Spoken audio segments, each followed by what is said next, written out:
पिछले दिनों income tax द्वारा छापेमार कार्रवाई की गई। इसी के विरोध में शहर के युवाओं ने एकजुट होकर महामहिम राष्ट्रपति महोदय के नाम जिला कलेक्टर को ज्ञापन सौंपा और कार्रवाई का विरोध किया।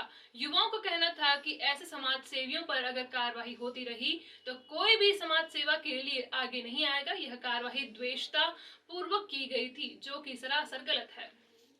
मंगलवार को कलेक्टर कार्यालय के बाहर शहर के अभिषेक भारद्वाज, अमन पटवारी, विनय मंडलोई के नेतृत्व में शहर के युवाओं ने एकत्र होकर फिल्म अभिनेता सोनू सूद पर इनकम टैक्स द्वारा की गई छापेमारी कार्रवाई के विरोध में जिला कलेक्टर को महामहिम राष्ट्रपति के नाम ज्ञापन सौंपा और कार्रवाई को द्वेषतापूर्वक होना बताया। युवाओं ने इस दौरान भारत माता की जय के नारे लगाए और बताया कि वर्तमान में भारत सरकार के आदेश अनुसार कोरोना काल में निस्वार्थ भाव से लॉकडाउन अवधि में जनता को आर्थिक रूप से एवं अन्य तरह के सहायता करने वाले फिल्म अभिनेता सोनू सूद पर आयकर विभाग द्वारा जो छापेमारी की गई है वह न्याय उचित नहीं है।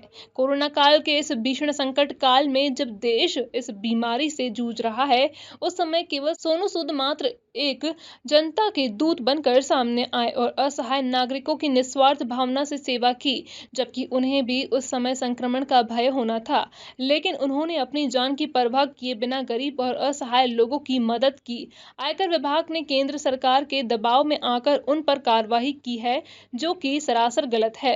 अगर इस प्रकार से निस्वार्थ सेवा करने वाले लोगों पर सरकार द्वारा कार्रवाई की जाएगी तो कोई गरीब और असहाय लोगों की मदद के लिए आगे नहीं आएगा। एक सेवाभावी फिल्म स्टार जो कि पद्मश्री का हकदार है, जिसने कोरोना काल की भयंकर महामारी में पूर्ण समर्पण और मदद के भाव से हिंदुस्तान के लोगों की सहायता की, आज उसी फिल्म स्टार के घर और कार्यालय पर इनकम टैक्स के छापे मारे जा रहे हैं। आखिर क्यों?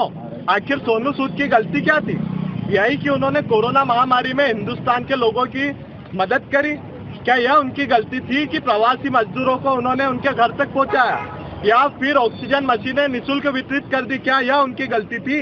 जो काम सरकारें नहीं कर पाई वो काम सोनू सूद ने अकेले करके दिखाया। क्या इस देश में मदद करने के लिए आगे आना पाप है?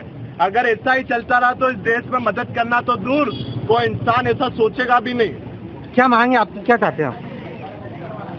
हमें शर्म आती है ऐसी व्यवस्था पर। जो इंसान एक तरफ देश में असहाय लोगों की मदद करता है, निस्वार्थ भाव से असहाय लोगों की मदद करता है, उनकी पीड़ा को समझता है, उसके ऊपर इनकम टैक्स के छापे मारे जाते हैं। और एक तरफ जो देश के कुछ गद्दार देश का पैसा लूटकर विदेश चले जाते हैं, आज आपने क्या किया?